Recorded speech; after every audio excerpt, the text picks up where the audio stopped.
Hey Dudes and Dudettes, Mr. Theorist here, and welcome back to another video. It's been quite a while since I've done a video. Sorry about that, but new year, new dedication to myself, and hopefully to you guys who have stuck by the channel and waiting on any new content. This video is not an apology video. This video, depending on what I see as the thumbnail and the title, or title obviously, is going to be a Matrix Resurrection review. Wow, that's quite a mouthful. But before I do, I want to say thank you very much to everyone that's still tuning into the channel. I see that videos are still being watched, and yeah. But anyway, let's get on to the Matrix review. Matrix Resurrection. Those of you that have seen these kind of reviews before know that I kind of do a breakdown of the plot and then talk about the cool things, the pros and the cons of the movie. This is actually going to be a part one of two videos, where the second one is literally going to be a sequel video to this video. No spoilers, yeah. But yeah, so tune into that one as well as this one, and yeah, we'll get into the review. So, Matrix Resurrection is the fourth film in a saga of films made by the Wachowskis. Originally, the Wachowskis, they were two brothers, but they managed to get a transition. But unfortunately, for Matrix Resurrection, we only have one of the two sisters. We only have Lana Wachowski, but you don't notice too much, personally, but that's in the actual breakdown. Matrix Resurrection, the movie, what is it about? So, quick recap for those of you that haven't seen the other Matrix films. If not, please do go check out Matrix Reloaded, Matrix Reloaded and Matrix Resolution. They are a wicked film trilogy, and to fully understand the encompassing story that happens, you have to kind of watch all three. There is a debate about whether you should watch Matrix and not bother with the sequels, but in order to understand Resurrection, you really have to watch the other two films now. So, if you're going to see Matrix Resurrection, please go watch the trilogy. But the plot of Matrix Resurrection is that Neo no longer believes himself or sees himself in the Matrix reality. He is somehow alive, because, spoiler warning for the Matrix trilogy, give you a second to click off if you haven't seen it and you don't want to be spoiled. 3, 2, 1. Yeah, Neo, as far as we knew, did die at the end of Matrix Resolution. And so did Trinity, which is important coming up in a bit. So basically, Neo dies, and we thought that was the end of it. But those of us that speculated quite well is that the film does end with, it looks like him being encompassed into a ray of light. As in, he is accepted into the code of the Matrix as the Matrix is reset. So we know for a fact, if there was going to be another Matrix film, the Matrix would be a little different. But in this version of the Matrix, Neo seems to be a programmer for for a game called The Matrix. I forgot there was actually a little bit at the beginning which if this scene wasn't in, the movie would have a very different tone for the most part. And that is that we see basically a rehash of the first Matrix movie, the opening scene, where Trinity is, she's cornered because they trace her phone call to her operator, and the agents trap her in a hotel. We find out this isn't Trinity, but these new Matrix characters we see, they call this a new loop. So that confirms an idea that I've always had, which is that the Matrix itself, when we find out in Matrix Reloaded that Neo is one of 6 previous, he is the 6th in a whole line of the ones, and this is all a revolving system. But it's not just that it's a system where there is always going to be the one, there was always going to be a machine war, and then things will play out differently. No, it seems that literally the loop plays out in almost exactly the same way, which is a very interesting concept. So yeah, that scene happens, and then we get back to Neo, who is a programmer for a game called The Matrix, and he is like a really high up. It's his baby, it's his creation, The Matrix is, and everyone praises him for it, and he worked with a team. But you find out that Neo has had to go through therapy because he got so engrossed into creating his game that it created. He started to have hallucinations and believed that he actually was the hero of the game. So that's kind of how they explain how the original trilogy happened, and then Neo's in this different world, and he's known as Mr. Anderson, and everything's different and weird, and it's nothing like the Matrix that we know. So the movie goes on. He has a therapist who is trying to convince him, like, look, you've come a long way. I'll keep prescribing your medication for you. We've got to make sure that you stay healthy. And he's got this boss who runs the company that created the Matrix, who is like, look, we want you to create a new game. And there's a fun scene where they're all spitballing ideas, and it basically feels like they wrote the scene and based it off them actually spitballing ideas for Matrix Resurrection. Really quite cool. So the movie goes on. It gives you a little bit of an idea of, is it that Neo actually is recovering from a psychotic breakdown? But how does that explain the beginning scene? Eventually, we have like a montage of him popping blue pills, which is a reference to the fact that if you take the blue pill, it kind of nullifies your brain and helps your brain accept the Matrix, as the red pill kind of opens your mind up and activates certain signals that anyone who is outside the Matrix can use to follow your signal and release you from the control of the machines. Or so we thought, but that's for another discussion. So yeah, he's constantly taking blue pills, and he's going more and more nuts, and then this montage ends with him drinking on top of a building. He's like, I can fly, I can fly. And then it's like, no, you can't fly, Neo, you can't fly.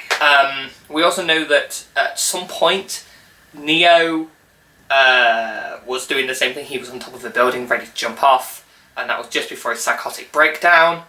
And that's how Bugs, who is this new Matrix character who got introduced at the beginning of the film, she's like, oh, that's how I became awakened. I saw Neo and something about it awakened me.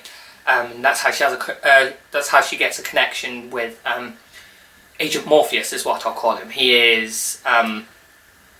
We basically find out in the film that this new Morpheus actor, because for some reason Lawrence Fishburne couldn't be around, but they kind of tie it into the plot, is that Morpheus died, and this new character actually comes from this kind of mini Matrix, or kind of like pocket Matrix that Neo creates, because he does a bit of testing, and you find out that it's kind of like his mind subconsciously trying to awaken himself, and he creates this combination of Agent Smith, who was one aspect of helped his mind become free, and Morpheus, who also helped him free his mind. And it's like a subconscious helper to kind of help Neo awaken from this new reality. The movie goes on. We have Neo who meets Bugs, who's the new girl, and Agent Morpheus. And you find out that 60 years had passed since the trilogy happened, but for some reason Neo didn't grow old. They free his mind. He gets out. You find out that Zion isn't the city where humans exist now. It's called Io. I think Io was the name of the city, and it's now run by General Niobe, who she's now taking control. And you also see that there are machines working alongside humans, and you find out that after the Neo's great sacrifice, peace did actually happen, and there were machines that kind of decided to live in peace with humans, but also there were machines that don't. But also the reason they left Zion is because there were humans that didn't accept that machine and man could live in peace. And we find out that Morpheus was in Zion and believed and kept on to the idea that Neo would return and everything would be good and humanity would truly be free. So there's a little bit of like, quite interesting Morpheus kind of story beats going on there, which is quite interesting.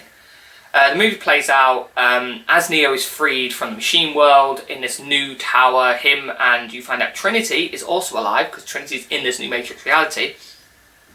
And he's like, okay, we need to free her. They were both in this weird tower.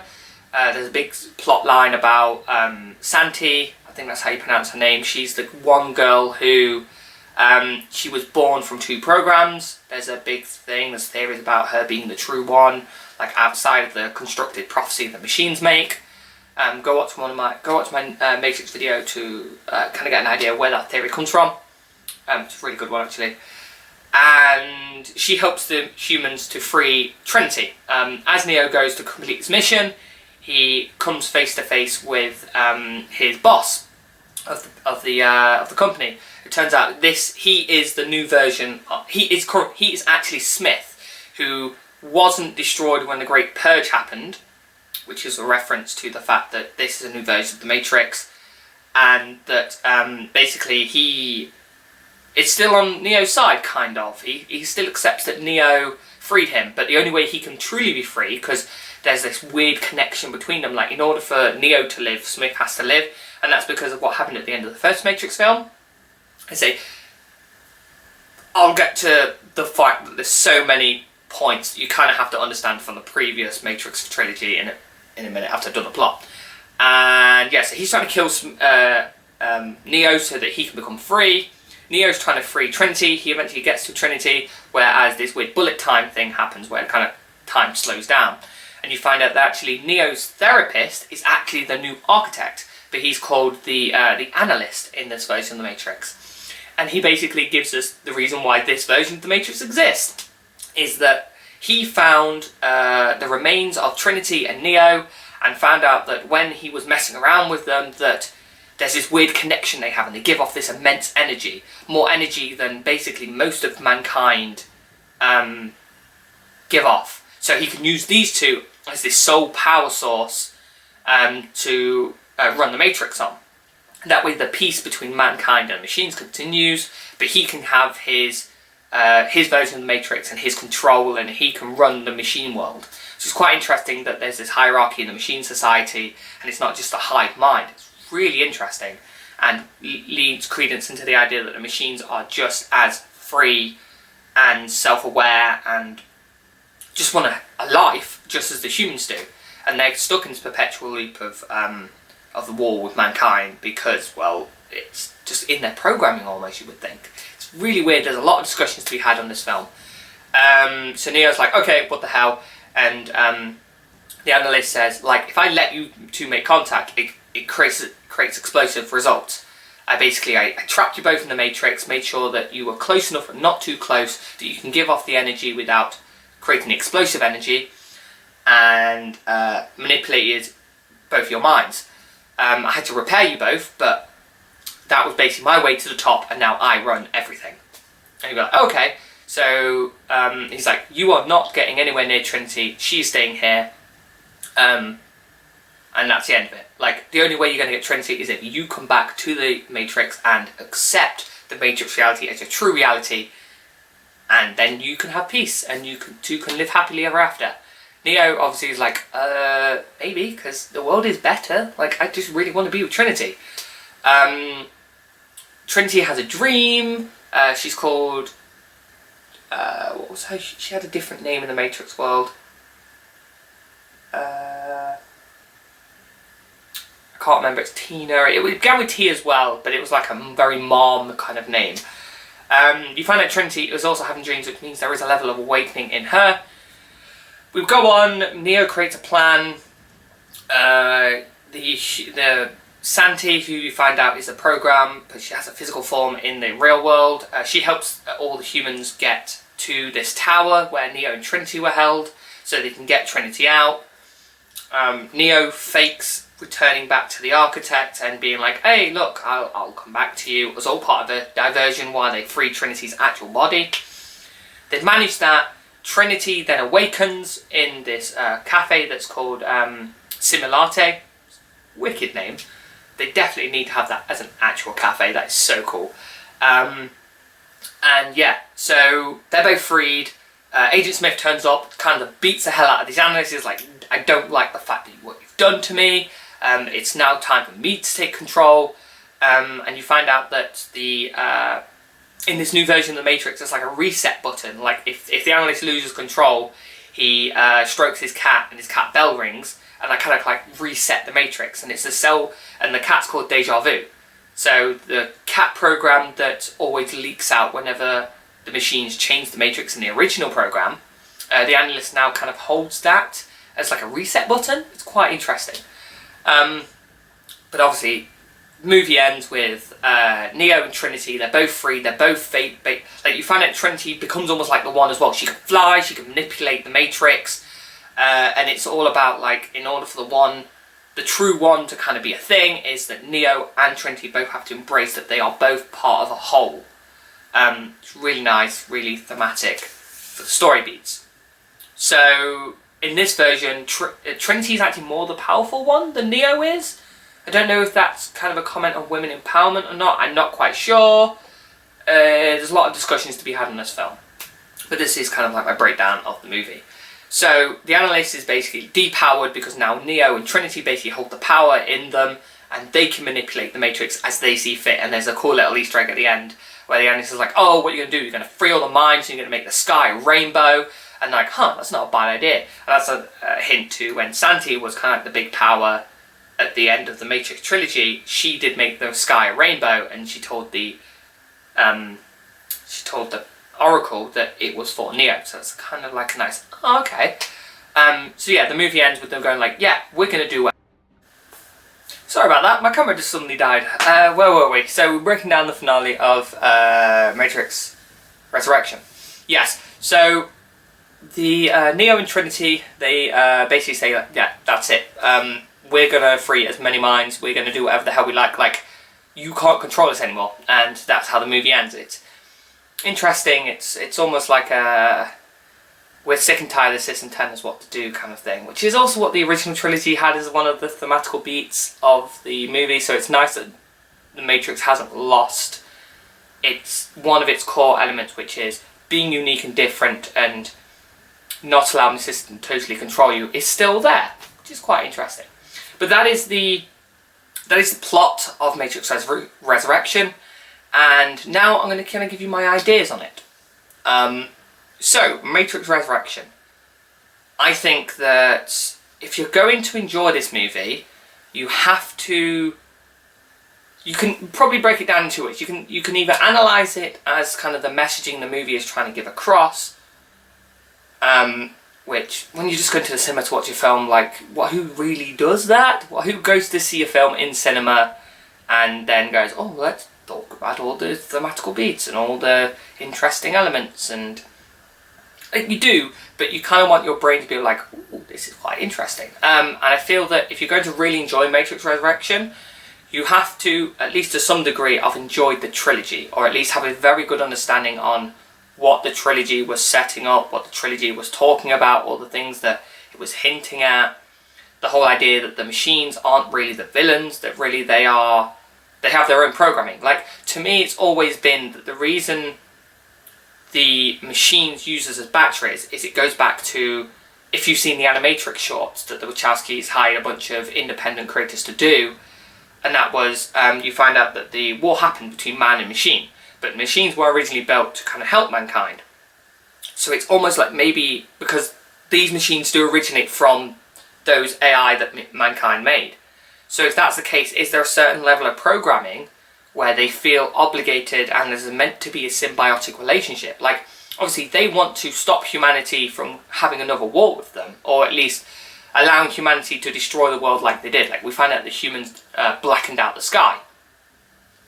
So what's interesting is, I always felt that everyone complains about why didn't they just like lobotomize humans or find another source or something. And the whole point of in this Matrix world is there is a symbiotic relationship between mankind and machine. Like, the reason machines don't eradicate mankind every time they get to the point of getting to Zion and killing all the humans is because they don't want to. They feel they need to have this symbiotic relationship of the humans are in a docile Matrix state, yes, but they are given a level of peace, while at the same time that energy that is created from the synapses in the human brain and their bodies and everything is what's used to power machines. Like, they do use as batteries, but they at least they do look after us at the same time. And the fact that you have this the analyst in this new movie, it leans more into that idea of, yeah, like, the war happened, the peace happened, but the machines still needed the Matrix to exist. So there are still minds locked into the Matrix. But now there's this bigger power source that the analyst is using, and basically uses it as like his power tool to dictate the Matrix as he sees fit, which is really interesting. And I feel that Resurrection definitely adds a lot of, like, answers questions that the original trilogy still left open. And as I hinted at, like, the fact that the Matrix is in a loop.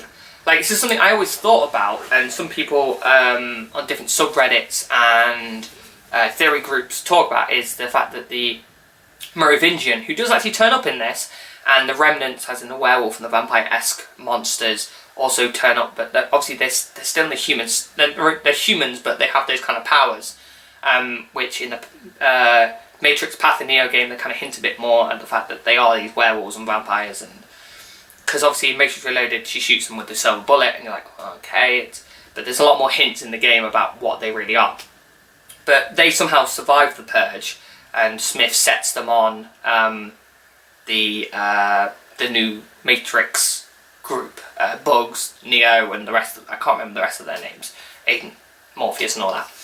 As I was saying, so yeah, like, and the fact that Bugs saw this loop at the beginning and she recognised it as a loop suggests that yes, what we saw in the first Matrix film, it doesn't necessarily, like, up to the point when Neo diverges in Matrix Reloaded and decides to save Trinity instead of stepping through with the other door where he goes to Zion, he goes to the Matrix, he picks certain minds, and then they are the new council of Zion, and then Zion is eradicated and starts again from scratch. That is a constant loop, and that Neo is the one, and that Trinity is Trinity, and Morpheus is always Morpheus. And the whole point is why Morpheus recognised Neo, even though he never actually saw him in person for the first time, is because it's in his programming as this clone or whatever we are in this Matrix future. It's in his programming, his DNA, to always go out and find Neo. He is always the prophet searching for the prophecy. Like, he will always defy the council and believe that Neo is the chosen path. So that's something I always thought about, but there wasn't enough evidence in the Matrix trilogy to hint at that. But in Matrix Resurrection, pretty much hints at that idea, which is really quite interesting. The fact that the machines and humans are now at peace, and that they live side by side, means that the machines aren't just these horrible, like, let's kill humanity kind of thing, but through Neo's sacrifice, that did alter things, which is interesting. Even though that Neo is part of the system that controls mankind, even when they leave the Matrix, there was still that level of free will and independence that we did see in Matrix Resolution. And that is partly because the Oracle allowed Smith to be created, so that Smith and Neo could clash. And in a way, that, as it's hinted at, that Smith does help awaken Neo's mind. It's not just when he kills Neo at the end of Matrix, but his clash with Neo all the way through the trilogy helps awaken Neo to the point where the new kind of prophecy, or the new plan the Oracle had, where the peace would happen, is she succeeded. Is the Oracle actually succeeded in creating peace, which is really nice and interesting. As I say, they're all the positive. The only negative I can really say about this is I definitely feel that you have to know the previous films. Like, that's a cool for fans who have seen it, but also for people who might go, oh, this is a 21st century version of, this is a 21st century Matrix film, maybe I can hop. You can't really hop in, per se. Like, you have to kind of understand what comes before, because there's a lot of beats that pull from the original trilogy in order to fully understand. So that's kind of a negative, but yeah. I would very much like to talk to some people who have seen this and maybe they don't have the fanboy kind of like, oh my god, this is amazing kind of feel, and maybe they can kind of help me understand things that maybe I've not realised myself about this new trilogy. That maybe there are some kind of things like, yeah, that's a bit, yeah. But yeah, I think it was wicked. I was thoroughly entertained. I went with my partner, and my partner was thoroughly entertained as well. And yeah, it was really good. I was worried, and I spoke to my uncle. You've seen some of these videos. That I wasn't worried per se, but I know he was, about the fact that we only had one Wachowski in this film. Like, why didn't the other Wachowski join? And I can't see a reason. I can't really notice a big shift. Now we only have one Wachowski, and I don't know whether that's because maybe one Wachowski was more the writer and the other Wachowski was more added into other elements, or I don't know, but it doesn't, to me personally, doesn't really feel like we lost a lot by only having one Wachowski. Lana did a fantastic job with this movie. Thoroughly enjoyed, and maybe a sequel to this one. Maybe this is going to be a new trilogy.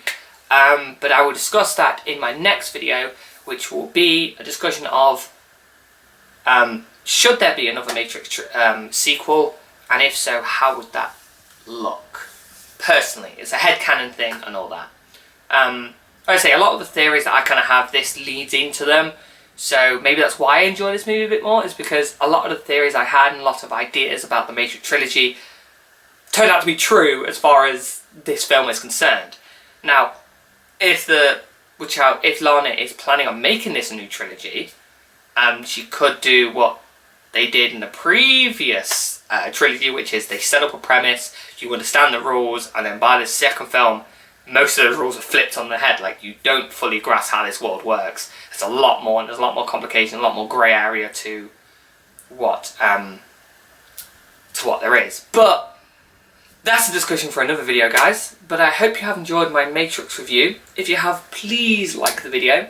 If you haven't already, please subscribe, because there will be regular content on this channel. I'm going to do it. I'm going to get through this crappy depression, COVID situation bull, and make content for you guys. Those of you that have stuck by me all these years, you know exactly who you are. Those ones that have been here for a very long time. I appreciate you very much. And those of you anyone that's watching this video now, thank you so much. I'm just a guy in his room making some random videos, but you guys are watching them.